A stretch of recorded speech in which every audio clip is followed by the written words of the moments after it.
feel like you've just got too much blood in your body? Ever wish you could make it do something useful for a change? Now you can. Call Vlad's Blood Bank at 555-CASH now. Got a retired relative who's just not pulling her weight? Make a withdrawal from her wrist and turn her blood into cash. Rotten roommate late on rent? Deposit him down at Vlad's and we'll squeeze the blood from your stoner. Give us a bag full of blood and we'll give you a bag full of cash. Call Vlad's Blood Bank at 555-CASH now. We give liquidity new meaning. This is Texas Podcast Massacre. Welcome to this week's episode of Texas Podcast Massacre, coming to you from Houston, Texas. I'm your host, Mitch, and today I'm joined by my co-host, Lisa. Hey, guys. Unfortunately, Nate will not be joining us via Skype. As you recall from last week, he was going to take a special on-site trip to Transylvania. Unfortunately, it looks like he's been taken as the Count's new bride. So, from all of us here, congratulations to the newlyweds, everyone. Woo!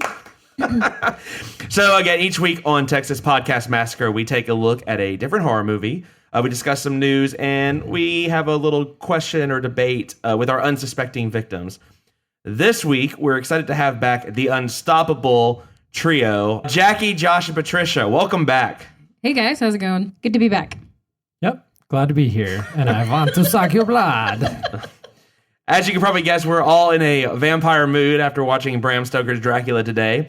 But before we get into all that, so Jacqui, I did want to ask you, again, as someone who does not enjoy horror films whatsoever. Enjoy is a pretty strong word if we're going to... Right.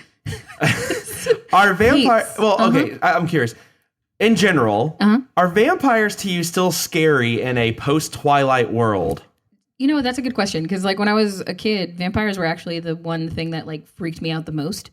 I don't know why. It was just weird dream. Those bad dreams that you have as a kid and you can still remember them, and they had vampires most of the time. So, but you're right, they've kind of tamed down because of Twilight and Vampire Diaries and all of this other thing that makes it, people want to, have love with them and whatnot, and I don't know. I just to have love with them. This is a kids show, right? Sorry, I was trying to tame it down, and then I just realized. I think that's right. Particularly, without the glitter, it's really hard to take vampires seriously. There hasn't been a good vampire horror movie in quite some time. What about? Queen of the Damned freaked the hell out of me in high school. That was pre-Twilight, but that was a vampire movie. Did you see Interview with the Vampire? The one that's its predecessor. That's its really. Those were the same. I did not know that. When's the sequel? You wouldn't know it because it's totally different production companies. To me, it was just a very, very long Korn music video because John Davis from Korn actually wrote all the music for it and then recorded the vocals, and then his record label said, "You can't sell that because we didn't sign it." So they found a whole bunch of other people to sing on it, but it just felt like one long, really not great new metal album music video. To be fair, I saw it in the theater because it was one of those things that I got tricked into. And I'm pretty sure the stranger beside me thought I was hyperventilating and thought I was gonna, I needed a doctor or something. Well, there's a lot of gore in that one. She eats her heart. It's horrible. Yeah. But well, cool. Well, thank you for coming back and joining us again. Josh, a question for you. Do you prefer to have one powerful vampire, or do you like vampire movies with a horde of them? Yeah, I feel like there definitely should be a singular villain in the vampire space, but I also think it's also important to have some minions in this context as well. It's so easy to make them, why not make a bunch? So you want one powerful but with minions. Yeah. Somewhere in between. Okay. They can't all be all powerful. A little more Despicable Me meets I was going to say, are we going back to kids' movies here? Because all I can think is Interview with a Vampire, which is, I keep bringing it up because I really love that movie. They start to make an army of preteen, teenage vampire horde. So they do follow that logic. They just go for it. Also, Twilight has that, just FYI. If we're going to be yeah. Twilight's a horror movie for a whole lot of other different reasons. It is. But I'm just saying, if we're going to, they do that. That's fair. Twilight, so. Well, again, so Josh, welcome back. And then Patricia, the question I had for you this week was, Is a horror movie less scary to you if the villain or the monster is someone very famous, like Gary Oldman? It definitely makes a difference to me. Yeah, I kept thinking of him as Gary Oldman throughout the entire film. But also, I couldn't remember the name of the main character, and I just kept thinking of him as Keanu. So, not just villains. Right. It's really any movie. It's really any. Yeah. So like Hannibal Lecter, though, is that maybe the exception, do you think? Or is that... That was the first thing I ever saw Anthony Hopkins in, so I had no familiarity with him. Okay. To be fair, it also might be the grade of the acting. Like when someone loses themselves in the character, you see that character more than the person. Not a comment or possibly a huge comment on this movie, but... That's a good point. Also, throughout this whole thing, we see Gary Oldman, and then I spent the rest of the time trying to figure out like which features were actually his. Were those ears his, or were they, movie makeup, or what was going on? A lot of prosthetics in this one. Yeah. Yeah. I wonder how long it took him in the makeup chair every day. I don't know. So apparently the scene where he is the wolf with Lucy, it's not him because he had an allergic reaction to that makeup. So he couldn't do that scene. They had to get someone else to fill in for him. I know, right? How sad. I wonder what the difference between wolf makeup and vampire makeup is. Yeah, I don't know. I don't know what it was about that particular a lot makeup. more hair. A lot more hair. Yeah, maybe that's what it was that he was allergic to. Sounds like glue then. Also, Glue, I lots thought of they were glue. mortal enemies, like vampires and werewolves. See, that's and that's wolves. Twilight. That's Twilight. No, it's not just Twilight. And Underworld. What about Underworld? Thank you. That's the one I was thinking about more than Twilight. I don't. So I'm already going to be in trouble for this already. I don't remember what the plot of Underworld is. I know I've seen it like 3 or 4 times. Is it but Kate Beckinsale? That's why you that's don't the remember. plot. That is the plot to me. No, but they're against each other. I mean, like that's the whole fucking like 3, 4 So that's movies. what was confusing about this is I didn't know that if he was supposed to be a werewolf or he was just a wolf. He's a because shapeshifter. He still has not answered why he decided to shift into a wolf. Exactly, and that all particular it's not scene. just Twilight. It's like True Blood. Every single other that's like true. vampire lore, they're against each other. Not in this case. Okay, sorry, forgive me.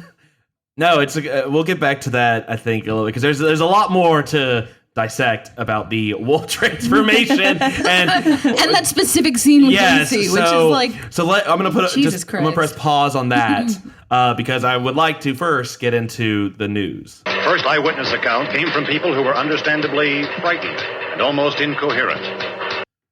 So we'll start off with the I guess the first bit of sad news this week, which is that True Blood star Nelson Ellis died. He played Lafayette in Did True he Blood. really? He died. He's he was 30. so great. Yeah. He was also in The Help. He's great. Yeah, he is. Yeah, he was to me one of the bright spots of that show because I watched it like maybe 2 or 3 seasons before I was like, this is not for me. But he was one of the bright spots of it. But unfortunately, yeah, he passed. So just our condolences to both his family and to all of his fans. Right. Other than that, we have a few movies that I want to bring up for y'all. George Romero, famous director who created Night of the Living Dead, Dawn of the Dead, Day of the Dead, is now coming up with a new film. Does it have dead in the title? It absolutely does. It's called Road of the Dead. It is right now being described as the Fast and the Furious with zombies. Oh my goodness. Why didn't they just name it Fast and the Furious and Zombies like all of the other? Right? Right. So in this case, this is it's sort of I got more of a Mad Max feel, but it's basically set after Land of the Dead. It's set on an island where zombie prisoners race cars in a modern-day coliseum for the entertainment of wealthy humans. So they taught the zombies to drive? That is what it sounds like. And So is this like Sort of Jurassic death Park? race? Like Death I know. race. Oh, Yeah. Jurassic Park. Like the creatures come out and start attacking you. Like they, what is it? Life finds a way. Life finds a way. I was going to say Well, everyone nature. knows when But you run them over, The it works undead well. find a way, really, because it's dead not found life a way. anywhere. Yeah, the dead found a way. So, I mean, yeah, I'm going. Admittedly, he did say this is going to be more of closer to a comedy, I guess, in what he thinks is a comedy. But I've always loved this film, so I will be going. But is this something, Lisa, you would go see? I think so. I mean, I don't know how good it's going to be, which is sad to say because his early zombie films are really good. But I think it would be interesting. Josh, how about you? up your alley? I think this plays the edge a little bit, and I think we would have to go to the place with the bar. The place with drinks would need to happen. Drinks would need to happen. The place with the bar. Yeah. Now I Until they start shoveling money toward this podcast, we're not. No, I'm kidding. Patricia, this. Literally every part of this movie sounds like something I would hate. Cars. If Vin Diesel showed up on this. Anything Patricia that would Vin not Diesel be stars surprised. in. Really, I wonder why they don't just. Him, okay. Neither am I. All of his movies, no. I mean, they're not, Except Groot. Like, I really want to know why they don't just pair up with Fast and the Furious and I'm really just telling make it a you. legit franchise, right? like Fast let's and just do it. there are on Fast and the Furious, what, like 75? They This would be... They don't number them, and that makes it harder for me to tell. They just add different, like pronouns and random words. The Fast and the Furious. That's what they started doing with Land Before Time, too. Too fast. Too furious. After about 14 or so. Yeah. Jacqui, so... Yeah, I don't know. I think I'd have to have someone watch it first and tell me if it was like just ridiculous, and then maybe I would watch it versus it being like super scary. It can't be scarier than Walking Dead. I can't imagine it being scary. I don't know. I feel like the Walking Dead zombies are scary. Don't get me wrong, but they're like slow moving motherfuckers. Like you can't. These can thrive. Right? Like a lot of those movies, like the zombies are like more creepier, scarier. Yeah. I don't know. It's different. Yeah. Okay.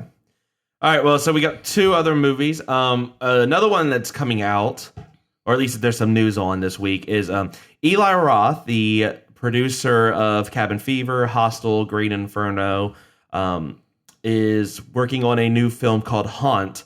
So this movie takes place on Halloween when, quote, a group of friends encounter an extreme haunted house which ends up turning deadly as they come to the horrifying realization that some nightmares are real. I don't really know who actually is in this just yet. I think that again they're starting to work on it, but the premise obviously being I think it looks like it's going to be attached to these haunted attractions that pop up around October everywhere. I don't know if I would actually see this. I'd rather spend the money going to one of those haunted attractions. But Patricia, what do you think? Would this be something you'd be? It might be. I like those haunted houses, even though I'm horrible at them. I'm always scared I'm going to punch someone in the face. Right. But it sounds like also it could be pretty grotesque, which I'm definitely not into. So I'd probably want to hear a little more about it. Okay. Maybe that's a better question because we don't really know much about this movie. But let's ask this: haunted attractions. Are you down for them? I mean, I feel like it's a waste of money for me because like I would go to them and just like immediately try to beeline through it without like being scared by anything or anybody. So no. I think we know where I stand on this, and that's a yes. I mean, I get dragged to them every year, so I'm pretty used to them now. It's now part of your contract for the podcast. Yeah, pretty much. I have to go. Yeah, they're not so bad. The more you do, they're not so bad. Now, there's a couple of folks like Nightmare on the Bayou. They've got a couple good ones. I think if the actors can really blend into the scenery, then it works well. If they're just out there with a chainsaw, I'm like, hey, what's up? How's it going? Well, nice it's more makeup. of a startle factor, right? Yeah, it's not like a exactly. scare. It's more of a start. And that's the thing. Like, why spend money to like try to run through something before someone scares you? Yeah, that's all it is jump scares. So if you kind of just shrug it off, then, and they are expensive. It's the problem is some of them are basically high school kids yelling at you to go home or get out of here. And it's like, okay, it's not really scary.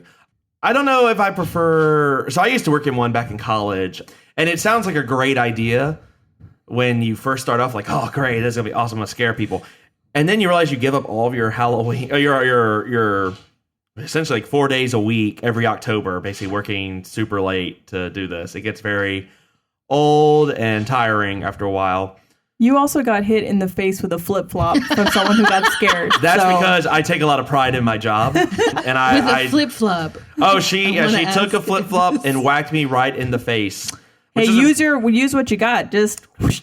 She sounds resourceful. Right. Yeah. If I was in a situation where I need someone to throw down to survive, I want her in my party. Easy. But you want her wearing something deadlier than flip-flops. Right, like a stiletto. Stiletto, yeah. I'm very happy she wasn't wearing We'd be having a whole different conversation right now if I'm even around to have a conversation. After So that. what's funny about it is I worked at Busch Gardens when I was in high school, and they did this thing in Halloween called Hallow Scream, which is essentially the same thing that Halloween Horror Nights does at Universal. And but I was not one of the ones dressed up. I was working one of the rides. But going to the break room was fucking hilarious because like you go into the break room and everybody's in full makeup, like just chilling, having a soda or some food, and the people in stilts are off to the side. It really like disrupts the. Okay, we got one last movie. So this movie is coming out this Friday. It is called Wish Upon. I saw a trailer. Yeah, so it's gotten some pretty heavy marketing on it. Jackie's already know. She's already, in fact, has turned away from the mic and is, I guess, not refusing to even talk about it. So, Like it's going to show her something horrific. Well, no, it's got big names in it too, or at least I thought there was a couple. I saw like a brief clip of it and was like, hell's no. yeah, so for everyone who's not aware, this is about a social outcast at school. Claire is delighted when she receives an unusual music box that she discovers will grant her 7 wishes. Each wish seems to improve her life, but Claire soon realizes that these improvements come at a steep price. A death. Torn between wanting to keep her ideal new existence and also wanting to save her friends and family, Claire is left with an impossible decision. Is it impossible? Right. I read that, and that was my exact same question. It's not. I mean, if you're a terrible person, No. it's got to be hard. I get this new car, but mommy dies. Which one? God. I'm not quite sure if they've made it clear, at least in the trailer, how it decides who dies. Like, I don't know, yeah. who of your friends and family is going to eat it? And does it start like extend it and work its way in? You know, I mean, I guess because it wants you to keep using it. It can't kill off the person you love the most like immediately. It's got to be last, right? Well, to build suspense, I would assume so. Yeah. Yeah, because otherwise, if that's the first one to go, Or maybe then after you would that, just you're be like, just like, screw it. All right, I'm just gonna go run through all these 6 now. Yeah. Although maybe if you're the type of person who would get through all 7 of your wishes, you're the 7th person. Because Ooh, yeah. got to be pretty selfish at that To point. not have, yeah. No, but who's in it though? I feel like there's people who are in it. Ryan Phillippe's in it. That's who I was thinking about. That's it. I don't recognize a single one of these. I saw Joey King, Ki Hong Lee, I was Ryan Felipe. It's Mitchell Slaggart. I'm just gonna name names until someone. Even if you just pretend that you know that one, I'll stop. Once we get I think it was Felipe. I think it was Ryan Felipe. Yeah. I'm pretty Yeah. positive. Well, good to know he's still doing well. I guess maybe not in this movie. Once Who knows? Yeah, who knows? He's got a TV show too, but that's a side mark. Josh, would you go see this one? Yeah, I think I'd give it a shot. No. No. Well, for one, I saw the trailer, but I must have misinterpreted it because I thought it was a fairy tale movie. Oh, no. So, still no. What trailer did you see? I know, seriously. Maybe I just saw a poster of it. I don't know. Oh, maybe. Yeah. Because Yeah. with Wish Upon it does Yeah. kind of give you a vibe of. Yeah. So, and we know Jackie's out. See, my problem with it is it's too similar to me to like Wishmaster. I was gonna and say I've never seen that one, but I feel like you would hate it. good. So we'll make sure to invite you for that Nope. one day because you. that one's done by the Wes Craven who did. Oh, no, thank you. Yeah, Mhm. yeah. No, thank you. Nightmare on Elm Street.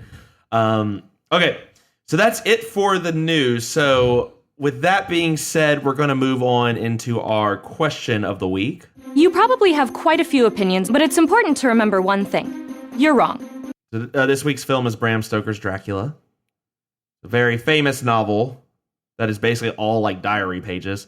There's been several great horror novels, graphic novels, things like that have been converted into a movie. I know a lot of them have actually been fairly successful, some not so much. But I guess the question I want to pose to everyone here is, what is your favorite horror novel? I did receive a diary entry from Nate. It was last night he sent out letting me know he was going to take a month sabbatical in Transylvania. Weird. He did say that his favorite was Mary Shelley's Frankenstein. Really? Did he give a reason or? No, his diary note was oddly brief. And for everyone who's listening who has listened to multiple episodes. We know Nate is anything but brief, so I'm a little concerned. But no, he just said Mary Shelley's Frankenstein. But it's a classic novel. I think it's one that I know I had to read for in high school. It was okay. A lot different than what you usually think of. Like when you think of the old black and white Frankenstein, the novel is a lot different. Because I think once you finally realize it, you realize, because people get confused as to who Frankenstein is. It's the doctor, not the monster. But right. You grow up thinking it's the monster. Well, and the monster talks. Right, and he's so human in that novel that it's more just feeling bad for him, really. Yeah, the horror is not so much in the the murder and the rampage. It's how horrible everyone else is to him. But that's what gets the butts in the seats. Am I right, Jacqui? So, Josh, I'll start off with you. So I think that graphic novel, so not a novel. I've been reading The Walking Dead, of course, trying not to move too fast or too slow in pace with the show, and I think that's a pretty solid one. It's not exactly on par, but it's pretty close. Mm-hmm. How do you feel, because a lot of these interpretations, right, they change things. So how do you feel about the graphic novel compared to the TV show? Do you feel like it's on par, or? I think they pulled some punches on the TV show. I think the graphic novel is far more graphic. It is far more graphic? Good. Okay. So I'm a huge reader, but not of horror. So I was thinking about this, and I think the ones I want to read, now that I've kind of gotten more used to horror and less terrified, is any of Stephen King's stuff, because those have made some of the most classic movies. It, The Shining, Carrie, and I feel like from everything I've read, the novels are very different from the movies themselves. So I've seen those movies. I'd be curious to read the novels and see how they compare. But the one thing I was remembering about The Shining, I don't know if you guys ever watched the show Friends, but at one point, I can't remember, I think it's Rachel and Joey are both reading it, and they get so terrified that they have to put it in the freezer, because apparently that will keep it from harming them. So I'd have to try, and then we'll see if I can get through it, or if I have to stick my copy in the freezer too. I'll add that one to my list of things to protect myself. The freezer. It's a weird thing. What? Yeah. So is there any Stephen King one in particular that comes to mind? Well, so the interesting thing about the movie It is, in the novel, it's not a clown the entire time. He manifests as different things. And I think in the novel, it's more similar to the Boggart from Harry Potter. So like it'll take on whatever you're terrified of, because in the novel, he's a giant spider. At one point, he's a clown. He's a few other things. Whereas in the movie, they just kind of kept it just the clown.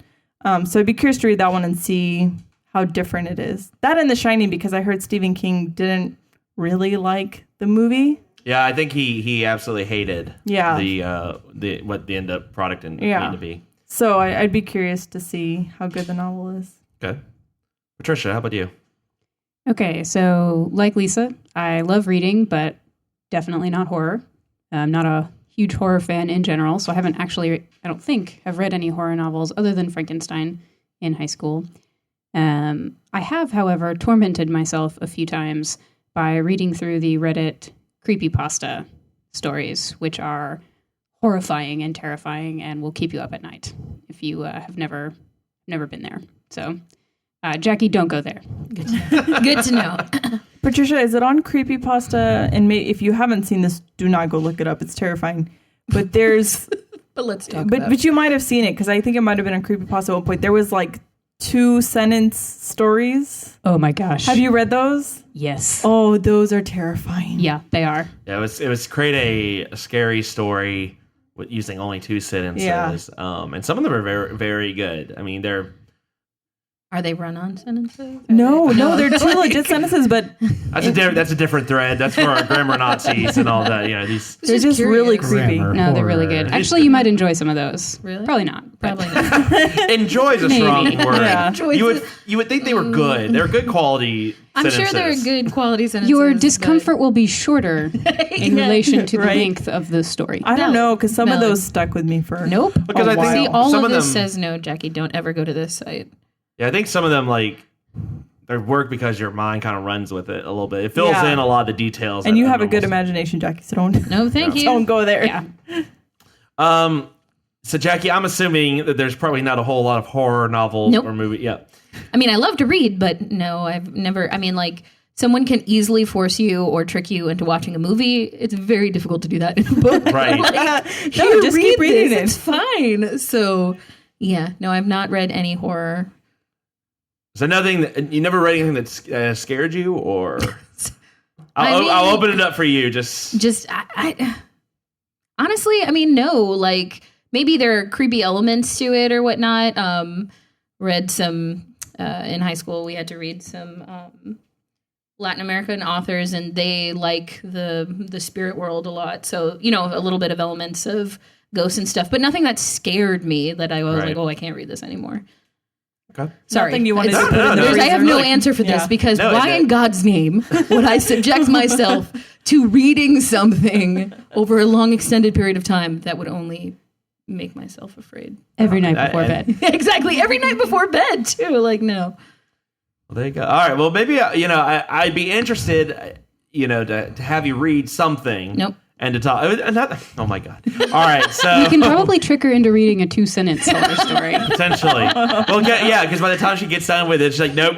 You just have to send it as a text, I guess. Well, but this is horrible. This is like how to make Jacqui's life uncomfortable. That's what this feels like.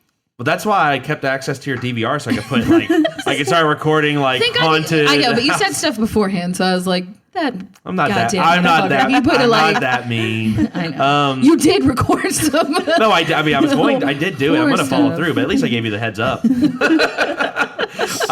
What I wanted to add was there is a group of books that I used to read as a child. They were in my library, and I went to. I was in Louisiana. I went to a little private school. I was very surprised that my Episcopal school had these novels. They're called Scary Stories to Tell in the Dark. You're aware? Yeah, I see. I Patricia. remember these. Okay, yeah. And the stories were okay. Most of them were like folk tales and like they were things you tell at like a campfire. They would give you instructions on how to read them out loud if you're reading in the group. And some of them were just they were all very short.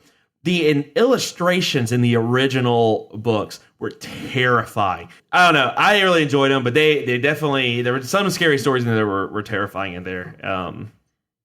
And I think you can actually still get them on like eBay and stuff like that. We have copies. We have copies because eventually I want to share that gift with, my kids. The gift of nightmares that you can.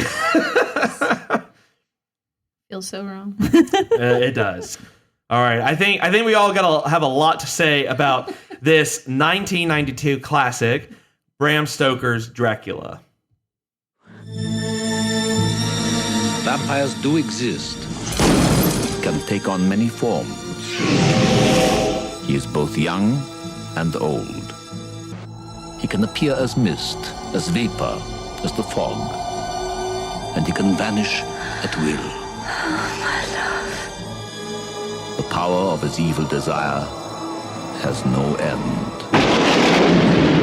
So filling in for Nate. So Mitch already mentioned it got a 7.5 out of 10 on IMDb, so pretty good. And then Rotten Tomatoes 78%. So overall, pretty good. I think people liked it. The director was Francis Ford Coppola, so of Godfather and Apocalypse Now fame, so pretty famous director. The movie itself won 5 Oscars. I'm sorry, what? Yeah, apparently. I don't know, Mitch, I don't know if you can look up what they were because I don't have it written down here, but it won 5 Oscars. I have a feeling one was probably for like cinematography or something because Those amazing fade-ins in that yeah. It was very subtle. Yeah. Very well done. Okay, so 3 of them, the first 3, best makeup, best sound editing, and best costume design. Okay, I can that get makes on board sense. with all of those. Yeah. Nothing else can I get on board Yeah, with. and then it was nominated for best art direction, set direction. Okay, Okay. fine. Even both of those. Yeah. So So that makes sense. It had a pretty famous cast. So, Gary Oldman is the titular character. Winona Ryder, Anthony Hopkins, Keanu Reeves, Carrie Elwes, and even Renfield, who you kind of only see here and there, is Tom Waits. So it was a lot of a big cast of very famous people. It made 82 million domestic and 133 million overseas. So 215 million total. And it was made for 40 million. So they made a good chunk of change. And Nate has a note here that he thinks most of the 40 million budget was spent on accent lessons and costumes, which I can totally see. Oh, and makeup. I really hope they kept receipts for those accent lessons, because they were they didn't come out so well. It's like everyone who so bad. It was terrible. Keanu Reeves, I think, takes the case for being the worst accent of British he was accent. just so monotone, and It was Bill, or was he Ted? I can't even remember. Texas? No, Bill and Ted. Oh. He was basically playing the same character, but with a British accent. Yeah. So to get all the main actors into the spirit, the director actually had them all sit together for 2 days, and they read the novel together.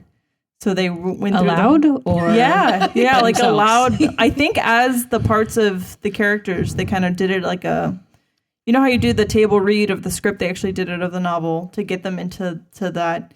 And one interesting thing, so the scene where Mina and Jonathan are getting married, they used a legit Orthodox minister, and they realized afterwards that by going through the entire ceremony, that Winona Ryder and Keanu Reeves were legitimately married. Nice. So, yeah, that was good. Mazel tov. I mean, it's Christian Orthodox, not. They could each do worse. Yeah. They could each do worse. Yeah, the other and I think thing, they have. So the other thing, and this is, I'm sure Jacqui was happy about this. The movie was about 25 minutes longer, but they cut it because they were worried it was too gory. So they took out 25 minutes of gore, which I can't imagine that was. Because most of the gore was just ridiculous. Yeah. I mean, I could have used a few more gallons of blood. There was a lot It was of blood. a little understated, in my opinion. A gallon of blood just thrown at a sheet. Yeah. It's understated. understated. Let's start off with the very first scene. So we have the war with the Turks. Mm-hmm. Dracula Vlad at this point goes off to fight this army and comes back and straight up just stabs the cross, and all this blood just gushing out. How is there so much blood in this cross? No, but what the hell? Like, okay, to me, this whole movie is what the fuck. Like, I think I said that a bajillion times during this movie. That is not an understatement. And what? Like, okay, I denounce my religion. I stab the cross. Now we're all covered in blood. Also, he needs to see a therapist to get some anger management. Because his reaction was intense. Yeah. He went straight from I'm sad my wife is dead to I'm going to live forever and avenge this death. Because she killed herself, so she's not going to heaven. So, Well, and I mean, I gotta ask this. This arrow gets shot. They don't really explain what's on this message that says, "Oh, Vlad's dead." It's so petty. Which maybe again, I think this is right, and I think this is another good example. Maybe don't believe everything you read. #fake news. It's the first celebrity death scam. It is. And it's so unbelievably petty by the Turks, and I love it. I'm so here for it. They lose. I don't know what they're doing. They're going home. They're fleeing, and someone loads up an arrow with a message of doom to this guy's wife or fiance or whoever, and shoots it into the castle. Just like, wonderful. he's dead. That's all they want to say. It's all they want to get out of this. Like, well, he's murdered and impaled literally like 500,000 people, but we're going to send this one arrow. But how do they have the forethought to think that that's going to like ruin his life? Because I mean, they don't know that she's going to throw herself off a balcony? That's what I'm saying. I think they're just being petty. I think they just, want to make her uncomfortable for a couple of weeks until he arrives home. I wonder if they sent it not for that express purpose for her, but just to tell them, hey, your leader's dead, so the war's over, and we want, to kind of fake them out and then... Like a Hail Mary. Yeah, pretty much. War. Yeah. It just... I think the timing of it was weird because it just the movie made it seem like it happened after. Like maybe if it happened like during, like some people snuck up before the battle started and did it. Oh, that makes sense. This made it sound like he's murdered all these people. You see this whole montage of him just literally like impaling people. And holding them up for like a abnormally long amount of time, like impaled, and I shall hold you here for a good 30 seconds to a minute. I mean, you gotta save her. My bad. If you're going to impale an entire army, you might as well save each one. Great. Okay. Look, I mean, look at that armor. That armor was pretty legit. I don't know what everyone else is wearing on this battlefield, but he's because got it was in shadows, half like samurai armor. Yeah, that was impressive. I mean, he did it just to scare the shit out of people. Like, ah, you know, I mean, it was on purpose. I'm just saying, you're opening yourself up to a very vulnerable moment for someone to attack you as you're holding with. Well, they were too busy sending off fake letters to go and take care of business. So They were on their last straws already. Listen, the Turks were making some questionable choices, okay? Yeah. So in that opening scene, we see archers and we see Vlad, and the swordsmen from the Turks are not attacking the archers, who clearly are not going to kill them, point blank range with an arrow. They're going after the guy with the freaking spear who's impaling everyone. So, their decision-making abilities were questionable. Yeah, again, a reason why they all get impaled for that reason. So he's renounces his faith, drinks some of this copious amount of blood that comes out of a cross, right? Which he could have just taken a bath in it, I guess. I mean, he had to get like a little cup to get it out. I did like that most everyone that's going to be in the movie later is kind of in, at least the major. Anthony Hopkins plays the priest. Gary Oldman is there as well. I mean, as Dracula. And then Winona Ryder is there as Elisabetta? Is that the? Yep. Which, so 4 centuries later, and we see Renfield is insane. So Jonathan Harkin has to go to Transylvania to finish the business transaction. So Renfield has basically made all these preparations and has done everything in the promise of getting eternal life. And now Keanu Reeves has to go do the dirty work. Just as an FYI, I like you, Patricia. I'm either going to call him Jonathan or Keanu. I have gone back and forth in my notes. Interchangeable. It's the same guy. So I have to say, Keanu either really needs this job or he really is dedicated to this job. Or he's just stupid. Yeah, something. Because it comes to, hey, go to this remote castle in the middle of a forest. Okay. What happened to the other guy? Don't worry about it. Don't beautiful head about that. Agreed. There was something else about it too that struck me as weird. I guess they're trying to play on that he thinks he's too poor to marry Mina, so that's why he's doing this. But you wouldn't have gotten that from the acting. You would not have gotten that from any sort of context clues in this scene. No. Well, the only interaction that you see before he leaves is them in the garden, and then they have like a little kiss. Then suddenly that's the great transitions begin, and you see the peacock feathers. Yeah, they're getting busy behind a peacock. Well, my bad. I didn't realize. Well, yeah, the peacock, which is always watching, which leads us to the first great transition of this movie. Saying, yeah. That transition was the eye of the peacock feather. This movie should have won so many awards just for its use of transitions and star wipes and all sorts of ridiculous. It looks like a PowerPoint presentation. It was just great. By an over-exuberant intern. Right. Yeah. Man, you're going to love the transitions. They're so bad. Look what we can do in Windows 95. Hey, that was probably cutting edge in 1992. I remember all things. Agreed. Can I ask, Uber has really gotten a lot better since the 1800s. The drop off in the forest to then be picked up by a dude who just snarls at you. And again, Keanu Reeves is just like totally cool with the situation. He's just trying to make small talk with the freaking Grim Reaper who picks him up. Right. I mean, the dude practically barks at Keanu. Also touches him with a very creepy ass hand and long. Right. Which even now, I mean, first he's British. I would think he would be not very open for the touching. Right. Even then, that's just weird. I don't know. I don't want my Uber driver touching me either. And told you, dedicated to his job. But yeah, what may. What bus stop is just in a wolf-infested forest? Yeah. And where's the gypsy going? She's got her cross that she gives to him, or crucifix. And they don't, She's they don't trying to like help tell him him. There's out. like, here's a cross. Just keep it. Don't. But we're not going to give you a heads up about any of the shit you need it for. Just wear that shit the whole time. Well, and what's also weird is that, okay, I know we're going to jump a little bit with this, but the gypsies help Dracula later on, but they're sort of Not all help. gypsies are the same, Mitch. Did I just assume this gypsy was pro-vampire? I guess, aren't they all? Yes, it was very confusing.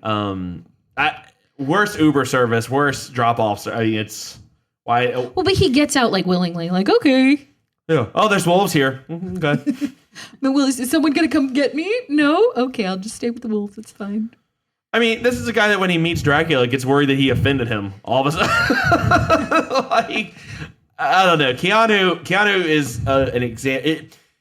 If you in your life are having some sort of adversity, just take it like Keanu. He just does not let anything rattle him.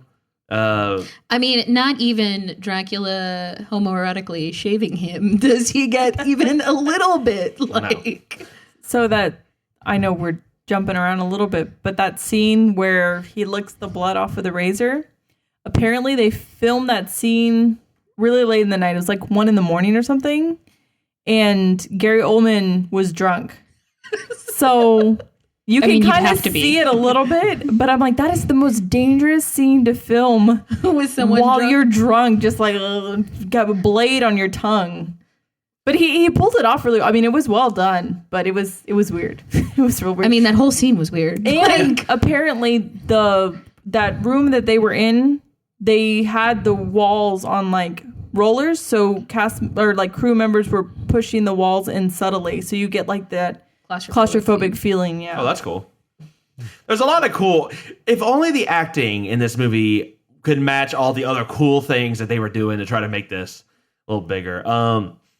Yeah, so we jumped a little bit, and we'll just kind of talk about all these scenes a little bit together because it bounces around in the movie. But so we meet Dracula for the first time. You meet his shadow first, and then you meet Dracula and his what had to be the height of Transylvanian fashion hairdo. Oh my gosh, so fabulous! Hot cross buns was all up in that. But then long ponytail. Yeah, Pinterest-worthy fishtail behind. braid Oh, yeah. in the back, Mugatu from Zoolander in the front. Party in the front. It's the best of both worlds. I will say though, that welcome dinner, it's like, you want a whole roast chicken? I gotcha. It was very Be Our Guest. Yeah.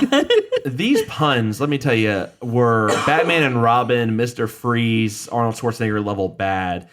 Oh, I don't like to drink wine. or later. No, my favorite was the one about his taste. Yeah, I wrote that. It was Everyone thinks you're someone says you're a man of good taste. And then he giggles to himself too. It was so. It's like, There was such hilarious. overt foreshadowing in this, and I Yes. loved it. Just all over the place. Again, Arnold Schwarzenegger did not deliver any of his Mr. Freeze ice puns near as effectively as Gary Oldman did in this movie. And again, Keanu, super cool about all of this. Hey, I'm going to need you to stay a month. Just tell everyone you're staying here a month. Just see 3 letters, no more. Sure. Okay. Cool. You really want me to stay that long, huh? All right. No, not only that, but he's like, yes, I will not take no for an answer, in other words. And then he's like, all right, cool. And then he pulls a sword on him for no apparent reason. I can't even remember what it was. Because he Giggled a little, right? No, well, no, he giggled a little when he was telling him the story of the Dracula. He's very touchy, the Dracula. Yeah. I find he's got his emotions are Very on his dramatic. sleeve. Yeah. He's very touchy. I mean, he did have like a bathrobe that had a 40-foot train. So he does have a flair for the dramatic. Does your bathrobe not have a 40-foot train, Patricia? That red ensemble was amazing. I feel It was like pretty fabulous. it was great. But yeah, so he threatens him with a sword, and Keanu's just like, oh, I'm sorry I offended you.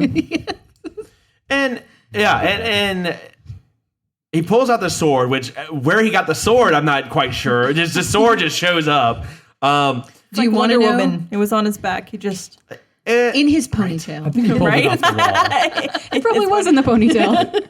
Josh, did you say he pulled it off the wall? Yeah, I think he pulled it off the wall. Oh, okay. It's a That castle. is- There's swords all over the place. That's true. I mean, I know he has a sword. He just didn't. Wearing this red bathrobe, is he? You know, I guess he pulled up the robe, and that's fine. I didn't see that. I blinked. I guess there's a lot of scenes where I feel like a lot of nothing happens for 30 minutes, and then 10 minutes of a whole bunch of shit just starts getting thrown at you. We've traveled back and forth to Romania and England like 3 times. Right. You go to the restroom. Yeah, and to make it easier for people listening, we're only talking about Transylvania right now. We'll get to London in a second, but we've gone back 3 or 4 times at this point.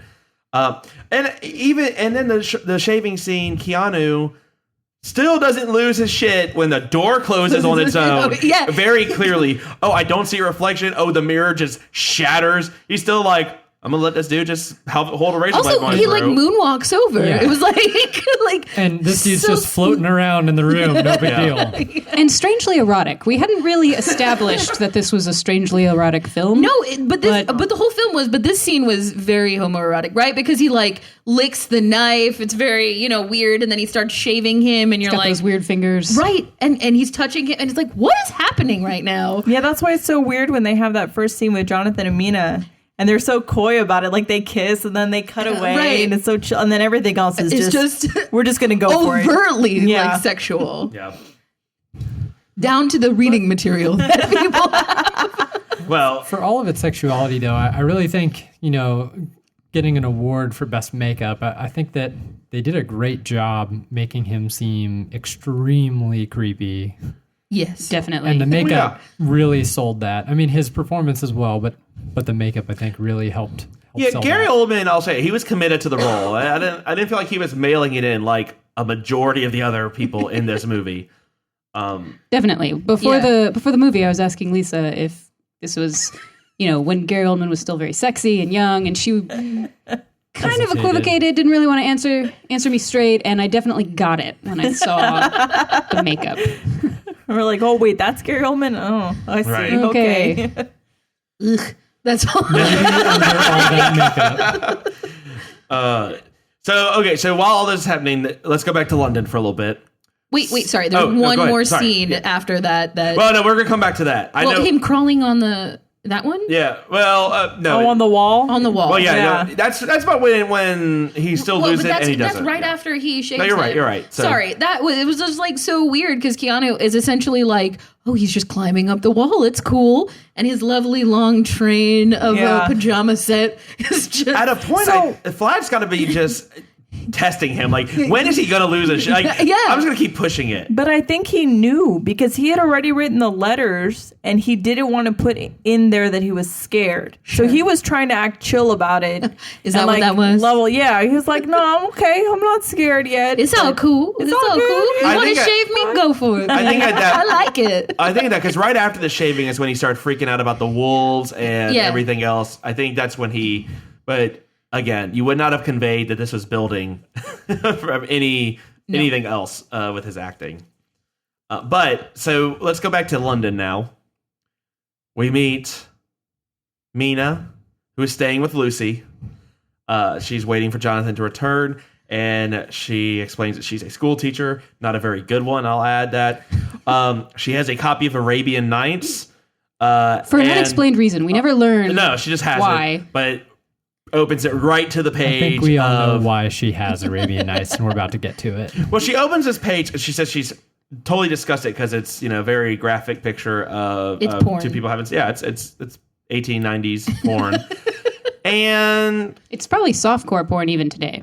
that, No, actually that's full hardcore because there's No, it's penetration. Yeah, that would be illegal in Oklahoma. That's illegal in the state of Oklahoma Why do Wait, you know what? these laws? Well, because I was in yeah, Oklahoma. Yeah, You got to read up on the laws. Patricia had to know what was illegal and what not in that. No, because gambling's illegal in Texas and pornography's illegal in Oklahoma. So the border on the right side of Texas is a big porn emporium. Just on the other side of Oklahoma is a big casino. This is nowhere really tied to it. It's really porn Road is trip. illegal in Oklahoma. How do they monitor? Like, is it? They can't. I mean, the internet's like It's only hardcore that's illegal. Oh, okay. Oklahoma. But they can't sell it. Like can't sell. Yeah, I don't know all the DVDs or details. something? I don't know the ins and outs of the law. I'm not an Truthfully, expert. this is more exciting than the movie we're talking about. Here's the question: can you get Arabian Nights in Oklahoma? Oh, good question. Based on what we saw. To be fair, think I didn't not. realize Arabian Nights was so Graphic. Yeah, that was crazy. This should have been in the list of things that they cut for gore. Disagree. Oh man. I mean, but let's be real. She acted like, oh, that's so disgusting because she randomly turned that page. She didn't randomly turn to that page. She knew. She but knew what page. Dude, that my was on. favorite is she's by herself and she's like, oh my God, so disgusting. But then her friend wanders in and they're like, like looking through the pages, like giggling, like, And oh, that's have where you done this one? Like, Right. And that's where she reveals that when we thought they were getting busy behind the peacock they feathers, just had there a was little- nothing that happened. just a She's little like, no, kiss. we've just kissed. it Full is stop. 1897. But her friend, Her friend don't care. Well, her friend don't care because she's got 3 people who Are are fighting following her. her and will follow her throughout the whole movie, even after she is like, oh, I'm marrying this guy. The other 2 are like, cool, we're still going to tag around. Even after she's dead. Yeah. I have to say, I really admire their bromance because they stuck together through thick and thin. They all chased the same lady. Only one of them got her, and then the other 2 still were just totally fine being besties. So the With him. director, after they cast them, the director had the 3 of them go on like bro dates. Like they went hot air ballooning together. They went horseback riding I'm sorry, together. pause. Hot air ballooning. Yeah, and like he horseback had to do, riding. like this thing Like, so you they gotta could set the bond. mood. He really, really wanted the homoeroticism to feel real. Like, exactly. Like, He wanted them to be close, so he sent them on these weird bro dates. But I guess it worked. I mean, they played off each other pretty well in the movie, so they were weird guys. I just but- love that their bro dates were. Yeah, We're like real dates. Right. I did not know that's incredible. I love that is some commitment to making sure you're putting out the best possible product. I need you all to really spend some time together in a hot air balloon. You're not really super important to the story, but I really want to make But sure. I really want you guys to have good chemistry. That's right. And you can decide what that chemistry is. Someone bring a bottle of wine. Someone else bring a picnic lunch. Third person, you pick one. You can bring whatever you. So the 3 guys, let's I'll go in reverse order. So first it's Cary Elwes of The Princess Bride fame, who is he's a British lord. The second is a doctor who is actually the doctor. I don't remember his name. No one cares. He was a doctor at the insane asylum where Renfield's being held. And then I think we have to have a special announcement for the first suitor, the lone Texan. Like, what is he? The Texan. Who has a massive Knife.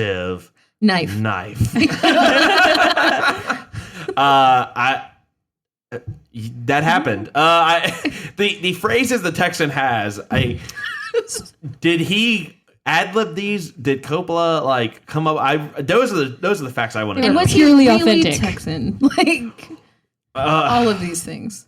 I don't know. I don't have the doubt it. answers. I feel like it's just another portrayal of the typical A cowboy. negative portrayal. what he's Love doing this there. We don't know. It's just Doesn't matter. no, doesn't matter. But there is a Texan there, and so we salute you from Texas Podcast Massacre. he was wearing a red coat.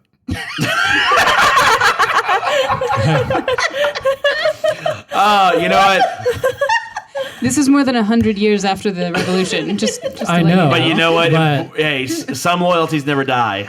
Okay. He was wearing a red coat when he showed up. He was just like, yep, totally jamming this and my big knife. Oh my God. Well, speaking of jamming this, so then we go back to the castle, and Keanu is exploring the castle because I guess if you're going to be held up as a prisoner. I'm just, we've been talking about, we haven't mentioned it yet in the podcast, but we talked about it the whole time. It's very Beauty and the Beast knockoff-ish. This whole movie. This whole movie is. Well, he's it is a tale as old wandering as time. It is. He's wandering around the castle, looking in places he shouldn't.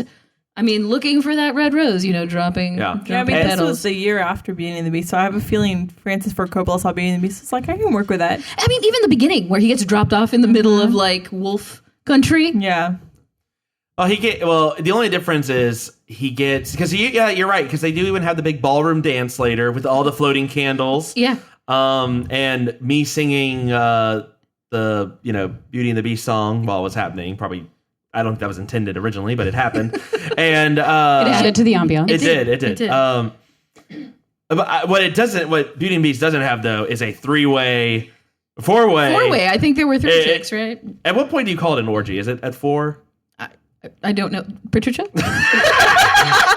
Why am I the Porn supposed expert. expert in this? You brought up all the rules. I was just teasing. No, but so But yes, it's 4. 3 women, a man, a baby, and a vampire. No. God damn it. No. No. Oh, right, but there was a baby later, can but we- not in all that right, kind of can scene. we- all right, so leave the all right, baby out of but so, which I feel like because this is borderline a romance movie with Mina and Dracula, what it's going to build to. I feel like they were like, Coppola knew the guys in this, they were going to feel really pissed about how this movie is progressing. Like, here, I'm going to throw you this bone, and that's it. I just got to ask y'all. I didn't go to school for anatomy or physiology. Does blood shoot out of your nipple? Is that a thing that can happen? I need to know because I don't want to wake up not wake up, but I don't want something like that to happen one day. Let's just say Not now. I'm just saying, like when I go running, this maybe get too. When I go running, sometimes you know how your shirt just rubs bad. You get chafed. And is that shit happened? I don't, mean- Look, I could not watch that scene. I know. I had to look away. For that whole scene because it was I don't know, it was disgusting. But at least good etiquette by the vampire lady to the bride. Because she didn't put her whole mouth on it like most people would do a water faucet. She just let the water come to her. And just, again, if you go to a water faucet somewhere, that's proper procedure. Put your whole mouth. Don't put your whole mouth just around it as a clamp. It's like the citizens Don't of get your Pawnee. germs on it. yes. Oh, yeah. So that happens. So interesting about that, and I think I mentioned About this the to nipple you or guys the orgy? No, that whole scene. So the orgy. bride actresses, yeah, in their contract they wrote down they were fine with nudity. That's fine, whatever you need. When they actually got to the scene, no one, not even the director, wanted to tell them that this is the nude scene. So let's take off some of your clothes. Everyone was like too shy to tell them. They had to get some random guy to be like, hey, so we kind of need you to be a little nude right we need now. boobs. We need boobs. This is the scene. That's a fun conversation. So, can I see your boobs now? It is what we pay you for. And then after that, again, Dracula comes in, throws these bitches around. Well, no. For a moment, though. And that didn't just happen in this scene. He comes in, and Keanu's by himself. What the fuck is going on where these people are, like, imagining these weird vampire-y sex you're talking scenes? about the mirror, though. You couldn't see the reflection in the mirror. Oh, Is that what you mean, or are you talking about something is else? it a mirror? Yeah, there's a mirror. That what it is? It's a mirror on top of the looked bed. Okay, it looked like when he walked in, they were That gone. adds a new angle to Right. the sexiness of this scene. Yeah, I'm getting I it thought now. there were like that makes sense. Literally. yeah, that makes more Okay. sense. Yeah. It Mirror. looked because it happens again with the two of them in the other room Yes. at the end of the movie. But like it's like they disappear and suddenly they're by themselves. Oh no, the one in the end. We'll talk. Yeah, that's different. I don't know. I think he just disappeared. Like he just vanished, and she was just really into what was Into going. the moment. Again, we're jumping around a little bit, but but he comes. Drag comes in, throws him. He's like, "Oh, he's mine." He got very, very boy is mine. Throw down. And then I already marked him. And then he offers a baby as like a substitute. Why? Well, because baby back ribs are delicious, I guess. But That's terrible. I did man. have. If I don't work in one bad inappropriate joke into these podcasts, what's the point? All right. Well, you and Josh have both had your one, and both of you involved a baby in it. Yes. So. High five. All right. So that scene ends, and that's when Keanu admittedly loses it. Everything else at that point, that the baby's his breaking point. Baby's his breaking point. Well, I'm glad. I'm glad he wasn't cool with. And like the only time he actually shows any sort of emotion acting. So there you go. So we then go to Dracula is now leaving to London. They've got dirt being loaded up on the ship. They've got his dirt. He's all good. Mina just finds out that Lucy is chosen who's going to marry her. And the best scene ever happened. They celebrate by rain falling and them giggling. I don't think I'm giving this No. I feel like I was trying to think about it because like the rain starts to fall and they're like, instead of like normal people, they're like, oh, we should go inside. You know, instead of standing out here, they're like, oh, hee. They start giggling and then they start running through. And I'm wondering, does the rain have like an ecstasy effect? Because I feel like what happened was It's acid rain. right? It's rain, but they acted like they were on E. Right? They're running around in the rain. They're just like, whatever. They have a little kiss. What? What does that even have to do with anything? And then all of the animals in the entire world went insane. Right. It's just the most random scene. Like, it doesn't make sense for any part of the movie. Nate wanted to ask, is Transylvania's main export fog and wolves? And clearly pheromones. Because I don't know what else, but what's in that fog. Because I agree. They just lost their shit. It starts raining and they just start giggling. Like they've never seen rain. Right. In London. Was Dracula controlling it though? Because he could control the winds and storms. I think he was controlling the storm. So maybe yeah. he Just added a caused little the rain. ecstasy to the rain. Maybe he gave them a bit of a shower, you might say. And again, this is... I'm going to go ahead and just mute Josh's mic. No, but, but again, this is like I was saying, this is one of those stretches where in 10 minutes, the storm's happening. Mina and Lucy make out. All the animals get either upset or riled up, depending on what side of the discussion you're on in 1897. Then Lucy's walking out by herself, and Mina's following her with no bra. Which I've seen this movie 4 times, and that's the first time that I think, Patricia, you mentioned, it's like, oh my God. I think we all noticed. I did not until this time. So. Well, they were very prominent. Yes. But also, Lucy's nightgown was fabulous. Yeah. Keep in mind, she was like not a expecting bustier. anybody. She was not expecting to have any plans that night. She's just sleeping in this, like, sexy, strapless, diaphanous red Like corset two-piece bustier gown. type deal. Yeah. And then the most awful scene happens. oh yeah, and then bestiality, because the wolf is there, and that's what Mina stumbles on, and yeah, I guess again, I clearly Dracula thought a wolf would be a better seducer than his old bony self. But if he can transform into anything, You should just transform into Keanu. boom. Done. Well, why would Keanu want to? But not with Lucy. That would, Well, find her suitor. Who the fuck cares? Like, just somebody else other than a big Tex, big Tex. Although, big tech, anybody. If Harry Dracula's Beef. trying to seduce this other woman, turning into Keanu and screwing her best friend, that could be gold right there. Yeah. That does work to his advantage. I think that would work the best, is to turn into Keanu right there. Right. But did we say he couldn't because he didn't have enough like fresh young blood to transform? But he can transform into a creepy ass. I don't know. There's Yeah, You it's can not- go Clearly we uglier, didn't you get can't go enough- prettier. I mean, And more blood for the that. idea is he certainly needed younger blood and I guess other things. Stuff. I mean, it's been, I guess, a lonely 400 years. I don't, Now he has 3 brides. Well, so. They're dead now, though, so... He's a harem play- of women. the proper respect, please, Jacqui. We don't know the old Romanian or Transylvanian customs. No, but so that scene happens, and then Gary Oldman pops out, all young and normal looking, and not an old man. Okay, so can we take a pause too? Because that's Okay. not the only thing that happens, right? So that's happening, and Mina stumbles upon it like it's okay. Like she's like, oh, I should take her back inside, but never mentions the fact that she was essentially raped by a big werewolf guy. I'm just saying. I think she got put under a spell. I think he was like, don't see me, and then magically she didn't see him anymore. Yeah. She's like, that's exactly right.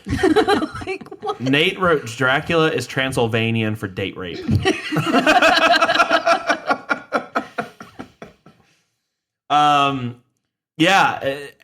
It was really, that scene was really weird where they run off back and she, then Lucy's freaking out about how it was all like a dream and she could still taste the blood in her mouth. And then as they pan down just a little bit, there's the wolf like right there. Like how did you miss that he's like standing right there? No, I think Josh is right because he does say "Don't see me," so I think he like hypnotizes her. But that's can magically after. turn invisible. Maybe. But like he I didn't guess it know was a she memory was thing coming. too. I don't know. Look, Yeah. There's a lot of there's a lot of gaps. gaps. Yeah. I think you guys are being too harsh. Made perfect sense.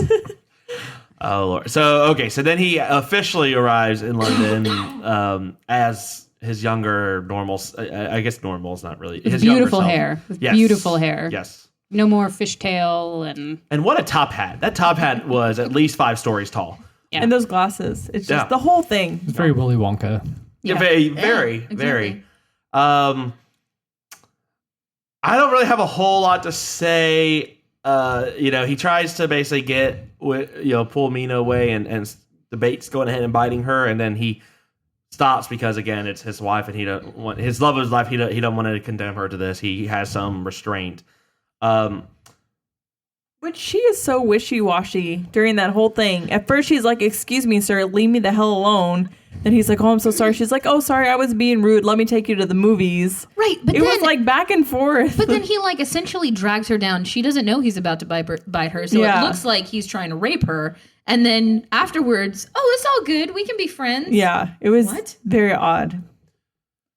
Yeah, and this leads to even after all that, this leads to a date night where they decide to have absinthe.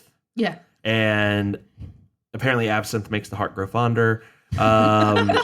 It also apparently lets you see into the past. Thank you. It also lets you see into the past because she now all of a sudden... every other drug in this movie. Fair. Because, now she has recalling her past life. She talks about how Transylvania must be full of forest, and I think you had some. So apparently, one of Nate's notes. So she talks about seeing a land beyond the forest, and Transylvania, translated to English, literally means a land beyond the forest. So she's seeing her homeland. She recalls falling in the river and all that sort of thing. So I think it comes, but to me, she had these thoughts, but did you guys think, did it ever click with her that was her past life? That was a little confusing to me.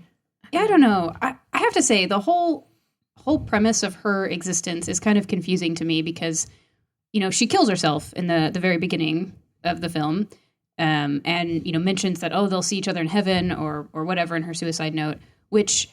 the Catholic Church has always been very clear on the topic of suicide, so she probably wasn't paying attention in Mass ever. Again, that's why... that's not a school teacher yet, but still, yeah. Yeah. So then, she's damned, right? The priest tells her or tells him that she's damned. I would imagine in all my imaginations of what hell is like or what a damned existence would be, it would not be coming back, being reincarnated as a beautiful woman again. With people trying to seduce she got me. Lucky. Yeah, I mean that's not bad for the damned. Well, coming back as Winona Ryder, I would consider it. Is what I'm saying. If I could come back as Winona Ryder, and maybe even over and over again. I don't know how many times she's been reincarnated. Yeah, because it had been 400 years, so maybe she came back as some not so good stuff first and started redeeming herself, and then I don't know, maybe. Okay. We're mixing religions here, though, guys. So well, so is this movie. Yeah, no, valid. I'm just saying. Saying. I would think that damned meant, I don't know, burning alive in hellfire for eternity. What it meant to this Catholic priest is being reincarnated as a beautiful woman again in an arguably far superior time. Well, it wasn't Catholic. It was Eastern Orthodox. Oh, Orthodox. You're True, right. but those are they're very close religions. Yeah. They're sisters, not twins. Well, yeah, they're more close than Christian. I'm only laughing because you use that quote twice, and it's for two totally different applications. Fair. Well, okay. So before this gets too religious, yeah, exactly. Okay, so at the end of this whole segment, she does find out that Jonathan has survived. He gets out of the castle. The movie spends about as much time on it as we're going to, which is not much at all. He just gets out. And she makes a decision. I'm going to go meet him in Transylvania and marry him. And that's what they do. And then she litters the ocean. Oh, she does litter the ocean on her way. Yeah. Yeah, just throwing paper in there. With her typewritten diary. Right. He'll never know about the prince now. Which, what a time. No Facebook. You don't have to worry about a post coming back around. This That could not happen in today's society. Also, movie is so long. This is like the fourth. It's a very long film. Fourth time we're going between London and Transylvania. I mean, God. Sorry. And one would think we even took the train. Yeah, no, she took the boat, even though everyone has agreed that the train is much faster. But she definitely took a boat out there. To litter the ocean. I think that was her main goal. So while this, after this is happening, I mean, Lucy is turning. Van Helsing has been brought in. So Anthony Hopkins, who doesn't really ever feel like he's actually talking to anyone in the movie. He's just saying lines, and he's just like, I'm just here. What is this?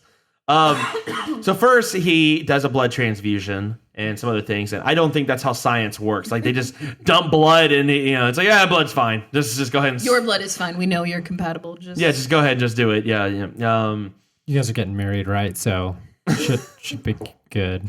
Yeah, the blood is the life. Right? It's all fine. Yeah, don't think. And then he's telling his protege. He's very quick to tell the protege. Well, clearly something's drinking the blood and running away. It's like use science. I was like, that's not how science works. He uses science as the reason why, but he's like, no scientist would be like, I got it. It's this. No blood on her dress must be a flying blood drinking creature. Yeah, right. Then he does a magic trick to convince him even more. Like where am I? Oh my God. I feel like Van Helsing was probably the most useless character in this. There was so much other than information. The amazing lines he had, though. He could have just imparted so much information so much faster, but he just kind of didn't. Yeah, he was pretty salty. He outed Keanu for his infidelities during his imprisonment. He was pretty rude to his protege in front of all his friends. Right. His bros. Yeah. He had wonderful names for bitch of the devil.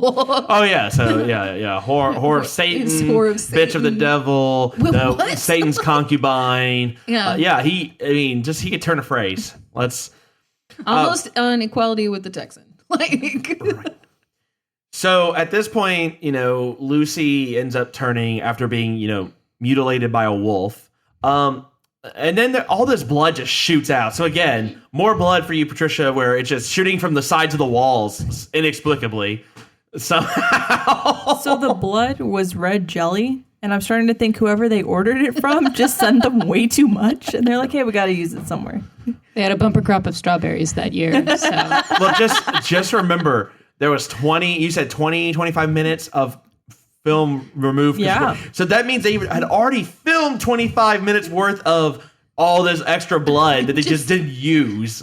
We got too much blood shooting from the walls. We need to cut this back. It really makes me want to watch that cut because I just can't imagine how it could get more superfluous. Yeah, I don't know where they cut it from. No. So I will say, so we talked about Van Helsing having great lines. My favorite was at the funeral. He asked his student to bring your surgical tools. And he goes, "Oh, to perform an autopsy?" And he goes, "An autopsy? No, not really. I just want to cut off her head and take her heart." Stab her heart. Oh, stab her heart. Yeah, I think head. my autocorrect on my notes. No, it was pretty great. Yeah. Nate enjoyed the quote, "She was in pain and then we cut off her head." So he thought that was the best quote in the movie. No, I think it's funny when they go to take care of Lucy and they go off to kill her. You notice he doesn't do it. He makes Carrie Elwes, the fiance, do it. There she is. Which is horrible. Yeah, it's terrible. Yeah, he's kind of a spiteful old man. Yeah. You loved this woman, now cut her head off. Because there's no part of the lore saying it has to be the person who loves you above all others. I think he just didn't want to do it. He's like, yeah, okay, just put it over the heart. You got it. Just, why but this is after she brings in another child, and then drops the kid. Why? Is there something in the lore about baby sacrifices? Maybe it's the younger the blood. I don't know. The younger the blood, the stronger it is, or something. I guess maybe it's just easier. That's true. That's true. Yeah. That sounds a lot. Well, she just drops him though when they find her, which is baby just drops like a sack of potatoes. Run away, child, run away. he just sits there like, what the hell's happening? I did love how we were all like, oh man, is something gonna happen to that kid? And then boom, drop like a sack of potatoes. Oh, actually injured for real. To be fair, I think a child would prefer to get dropped than to get eaten by vampires. Just Kids aren't logical.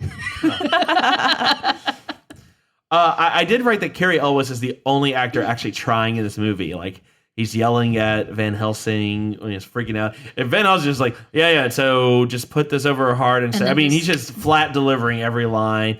Keanu is flat delivering every line. Cary Elwes, God bless him, trying so hard to make this movie work. It was the same thing when he walked in and they were getting set up for the blood transfusion. He gets super mad. He's like, what are you doing to my fiance? And they're like, we need your blood. Okay, y'all, here, go. Take everything you need. He also, to me, had a great line, which was, he was talking to Big Tex, and he told him to watch his colonial tongue. Which is so British and so salty. I love it. I don't know. I think my favorite line was one of Van Helsing's, and it was, civilization and syphilization have evolved together. And I liked all the students were like, ha, ha, ha, ha. Sorry, one thing real quick that I wrote down. So not only after they kill Lucy, they chop her head off and then bring the head with them to the tavern or wherever the hell they were. They're like having dinner and there's Lucy's head right over there. What the fuck? I mean, I think if you bring a separate head with you to a bar, you deserve some free drinks, Like, I guess that's the point. Maybe, I don't know. It just awesome. Just adds to the what the fuck is going on. It just makes it seem like cutting people's heads off is normal. Maybe it was in 1897. I don't know. We don't. Maybe. No, we don't know. We're not here to judge. I am. Other than this movie. So, when was the guillotine? Was it? That was way before, right? So before? But you may cut people's heads off with the guillotine, but you don't bring them to dinner. Hey, the guillotine was right. I mean, that's the French Revolution, right? So but they were using it up until. I mean, they have video footage of the last guillotine.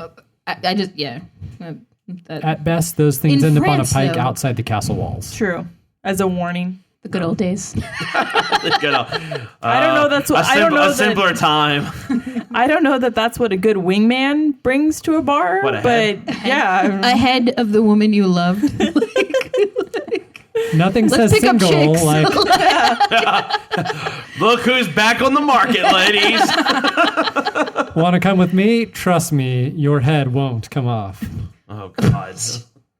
And with that, no, I was thinking about though, Jacqui, and I think you're right. This movie is straight up Beauty and the Beast. In fact, so much so that there is literally this scene. Safe until he's dead. He'll come stalking us at night. Set to sacrifice our children to his monstrous appetite. He'll wreak havoc on our village if we let him wander free. So it's time to take some action, boys. It's time to follow me. Kill the beast! Yes. So all of them are running around with, torches, pitchforks, ready to go kill the beast.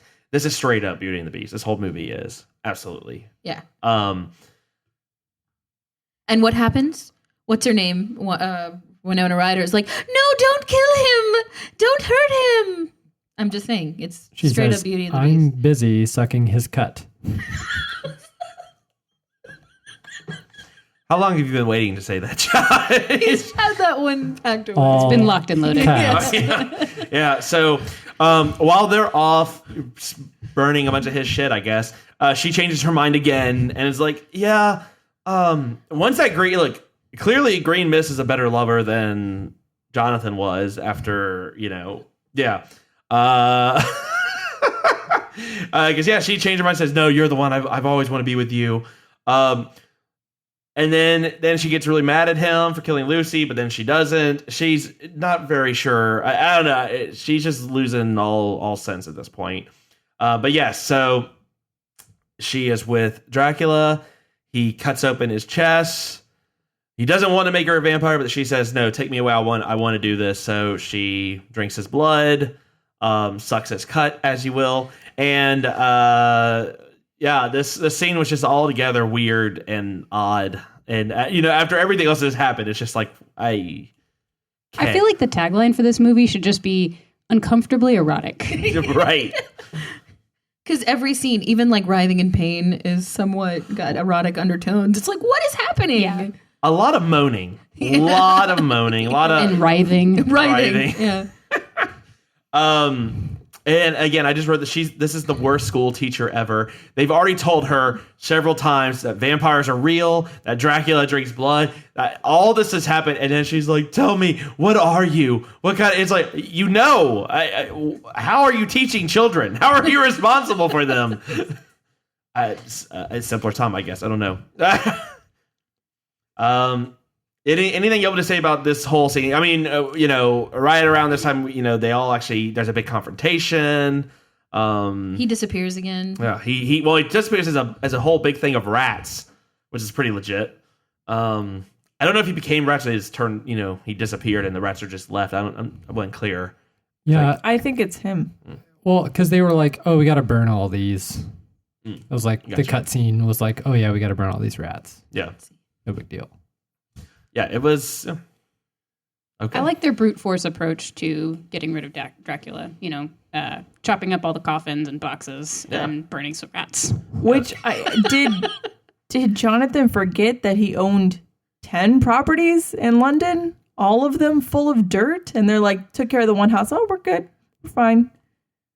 Maybe he didn't have time to stock the others with dirt. Yeah, his forethought is not admirable. So apparently in the book he stocks them all with dirt, Oh, but in the movie they just let that go. it's fine. We don't have the budget to go to 10 places.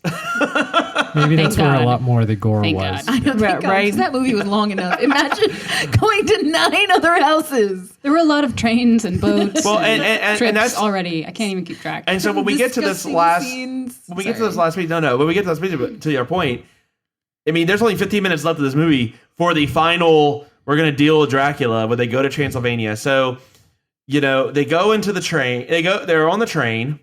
They're trying to cut him off, but they keep not cutting him off inexplicably because the gypsies either help him or No, because he knows, because he can read what's her name's mind. Mina, yeah. Thank you. maybe stop talking about your plans in front of the person with the psychic link. To kind of. Or feed her false information. I mean, come on. You figured this out. Work with it. Yeah, she's not exactly observant. Like Mitch pointed out, she didn't even catch on the fact that he was a vampire when they had explicitly told her multiple times. So there's no reason to believe that she would have noticed she was even on a train or in which direction that train was going. They could have told her anything. No. To be fair, they figured that out when they split them up finally. But So we get two kind of battles. We have Van Helsing takes Mina and they go off to, be decoys, and he ends up fighting with the brides, which I thought that scene was pretty epic. First, the wafer of Christ burning a Pac-Man. You said a Pac-Man shaped scar, which is pretty also, epic.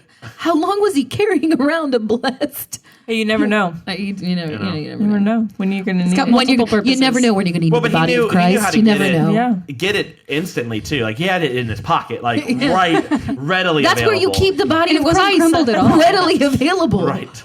Like ninja stars, just toss them things out. That's right. And then so the brides come and she gets knocked out a little bit, but then they go murder his horse because he's set a big fire ring around him. I didn't quite catch the fire ring. I guess maybe it's holding. There was a lot going on. Yeah. And then Not only there, but they keep cutting back to like the other people. There was a lot going on in that like 5 minutes. and again, as we've said, a long stretch of nothing really happening, and then all of a sudden 10 minutes of like, oh, he's just made it through the castle and just chops their head off. Wait, what? He finds all 3 of them sleeping and then chops their head off. Like, I feel like this is That felt a little huge too suspension easy. of disbelief. Like, come on Right. now. And they were all screaming about it, but none of them wanted to move. So just weird. It's just kind of like, yeah, we just got to wrap this up. Wrap production up. We're over budget already. Just cut their heads off, okay? Yeah. And then we get to the final battle. Big Tex is basically taking out everyone. And then they fight Dracula and They take out Big Tex as well. yeah, and they do take out Big Tex. So moment of silence for Pour our one out for fallen our homie. Texan. Yeah. And that's probably long enough. So they, but Keanu Reeves gets his revenge, cuts his throat. I guess he doesn't heal very well. And they get into the church. I'm just kind of running down. But, I don't know if there's anything really else to say about this scene. Other than Winona Ryder then kisses him in his weird ass, ugly, creepy ass form, which I think we all screamed at the screen for that not to happen. Yeah, but it did. But it did. You've seen And enough it was weird. Yeah. It was weird. Yes. So she ends up giving him peace. Somehow there's a lot of I guess she broke the curse. She kissed him before the last drop of blood fell from the cross. So breaking the curse. Beauty and the Beast style. All of Beauty and the Beast. Again, a tale as old as time. And that's pretty much how it just ends. You don't know anything about what happens. Well, he does decide that the entire preceding 400 years have been a waste, and he no longer wants to continue his existence. No. Right? Because she has to kill him in the end. I mean, the confusing thing there is then where does she go from there? What does she do? Either Jonathan, for some inexplicable reason, forgives her, and she goes back to him. If not, I don't know. It was Well, he was the Well, now one she at has the a orgy, castle. right? Now she has a castle. Oh, True. yeah, castle. in Transylvania. I don't know. With Really? apparently Castle's a no castle. young people, so not Pick a lot of to the do. litter. They can start Claybridge. repopulating Transylvania. Nasta. Well, that's the only thing they can call even Lord. Stevens on the infidelities on both sides. Otherwise, I guess she just inherits a castle. Although I don't know if anyone recognizes her marriage to Dracula. So I don't know how that works out. Yeah, who knows? Do we give a shit? No, not really. Anything else y'all want to say about this movie before we move on? No. And with that, I just have to ask, what would you have done differently? There are certain rules that one must abide by in order to successfully survive a horror movie. So I'll tell you what Nate wrote, and I feel like this may. I hope this doesn't take everyone else's. He just said he would have boarded up Lucy's windows and maybe kept better track of all the kids so that maybe vampires don't steal them. Maybe a better daycare service. I don't know what's happening. To be fair, we have no idea who these children are. No. They're just children. They're just props. They're just random children. That's right. So that's Nate. Jacqui, what would you have done differently? God, I don't know. Like, everything, like, this movie is just one bad decision after another. Like, I mean, even from the beginning, Keanu's just like, oh yeah, totally. I'll go to this place that is far away, that the previous person that was there, we don't really know what happened to him. He's crazy, but it's cool. Yeah, I'll take his place. No big deal. No worries. Everything after that point is like, what the fuck? I don't even know, dude. Just... Fair enough. So literally everything. You would have done everything differently. I don't know. Just like, I'm sorry. No, you're good. Patricia, what about you?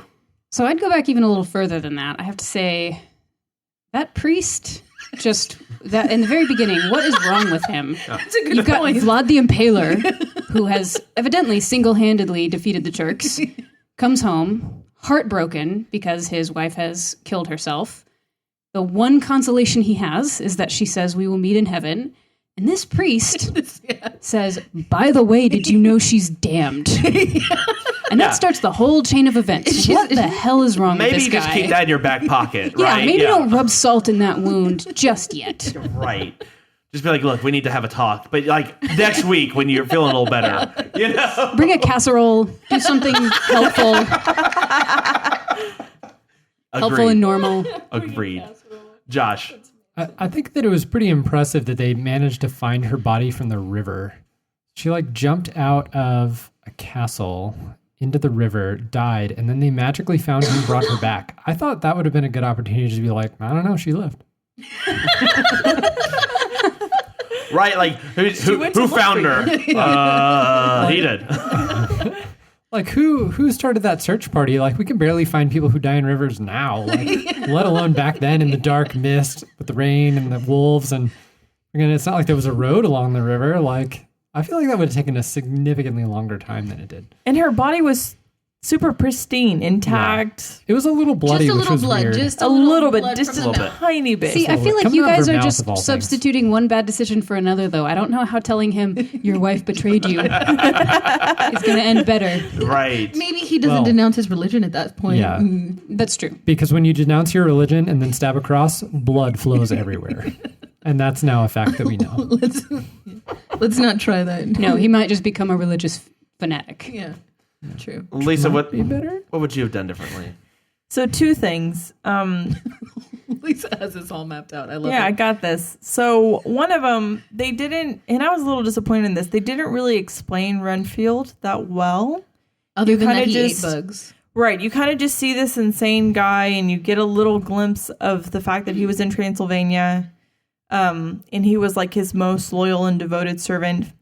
This happens a lot with people in movies and stuff where they go and they say, I'll be your most loyal servant, but you're the one that's all powerful, so you need to turn me into a vampire.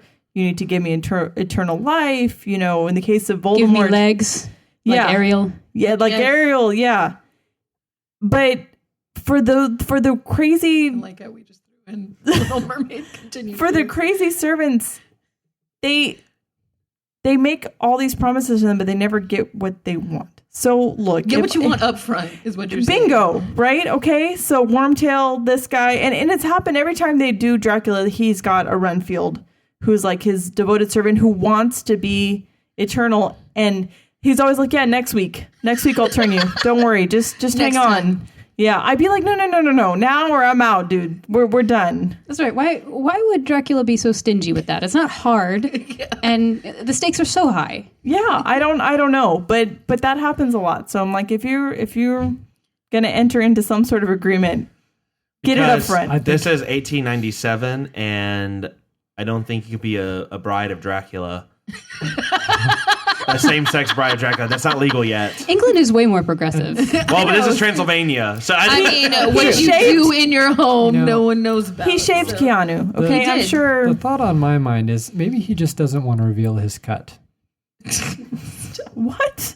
It requires his blood. He doesn't Okay. want to reveal his cut. Anyway, the second thing that I definitely would have done Second differently thing. is Keanu, like I said, dedicated to this job. If I'm going to some remote place somewhere, I'm getting hazard pay. Okay? Time and a half, a bump, a per diem, something. He doesn't negotiate any of that. He's like, oh, yeah, I'll handle this. No. You got to get something in return for doing the dangerous trip. So what Lisa is saying, Mitch, is that she will give you up. She will sacrifice you as long as she's getting hazard pay. That's essentially Hazard what I'm pay. hearing. That's fair. Yeah. You got to protect yourself. I totally agree. Absolutely. You got to Get money. protect That's your right. interest. I'll say this. Mine's pretty straightforward. Dracula, it's you and me right now. It's been 400 years. Let her go, bro. Just, I realize slim pickings in Transylvania. Fair. When you get to got London, 3 brides. there's others. There's a whole world. There's a whole new world of other. Yeah, you got 3 brides already. I don't know what you're doing. I just, Yeah, you have all the time in the world, and you exclusively travel between Transylvania and England. right. Via boat. Via boat. Yeah. Just, Now, yeah. is it clear how he realized that Keanu's bride-to-be was actually his reincarnated That's what I wife? wanted to know. I don't know if he knew Kinda or confused. just... He was just like, oh yeah, the new money guy's here. Oh my God. You have a photo that looks exactly like my dead wife from 400 years ago. What a coincidence. I think he knew ahead of time. Because he has a psychic connection. Well, not even that. I think, that was part of Renfield. Renfield. I'm sure that's probably part of why he chose Renfield. Well, maybe not chose Renfield, but I think he learned through Renfield that, yeah. Mm-hmm. There's a reason why he was wanting to move into London, right? He didn't just do it just because he's like, I'm getting tired of this old, musty old, castle. Because he used that thing inside and out, even the outside walls. Yeah. All right, so awards. Josh, what award would you give? So many awards. I think that the best disappearing act goes to Dracula. Yeah. With the rats? Yeah, that's good. Well, the rats and even the you don't see me. Oh, yeah, well, true. No. This isn't the Dracula you're looking for. That's right. I like it. Patricia. Okay. I'm going to give the Fashionista Award to Lucy. So first, there's that like beautiful red nightgown that we've discussed. It's very sexy. It's very like diaphanous. It's 2-piece, which is really really brave, particularly since one is a neck thing that she's sleeping in. Right. And then even her wedding dress. I don't know if you guys noticed, but that thing was spectacular. It had a collar like the Elizabethan dinosaurs in Jurassic Park Oh, that yeah. killed Or that Newman, one, or the that one. Dilophosaurus. Oh Yes. my That God. one. I mean, that collar was spectacular. Yeah. She's gonna murder someone in a Jeep. Yeah. So I give her the Fashionista Award. Nice. I like it. Lisa. So my award is most dedicated suitors because even after Lucy is dead, they still travel on to trying to defeat Dracula. So they were really in it for the long haul. No. I like it. Jacqui. Mine goes hand in hand with yours a little bit. I think Lucy is the best bitch of the devil. I hope that's on her tombstone because she should wear that like a badge of honor. Yeah. Best bitch of the devil because that sentence from Van Helsing is amazing. Oh, yeah. But like also he's just like what Those the three fuck, dudes who are just- cares? Yeah. And then the 3 dudes are still following her, so clearly she's Yeah, it's 1897. There's a lot of judgment towards ladies, and she does not care. give one fuck. Nope. No, she is all about leading on those 3 dudes. Yep. And touching his big knife. Yeah, Hashtag feminism. I love it. Nate. Hatchback taking back the word. That's right. That's right. Nate wanted to give Sexiest Mist to Dracula in Green.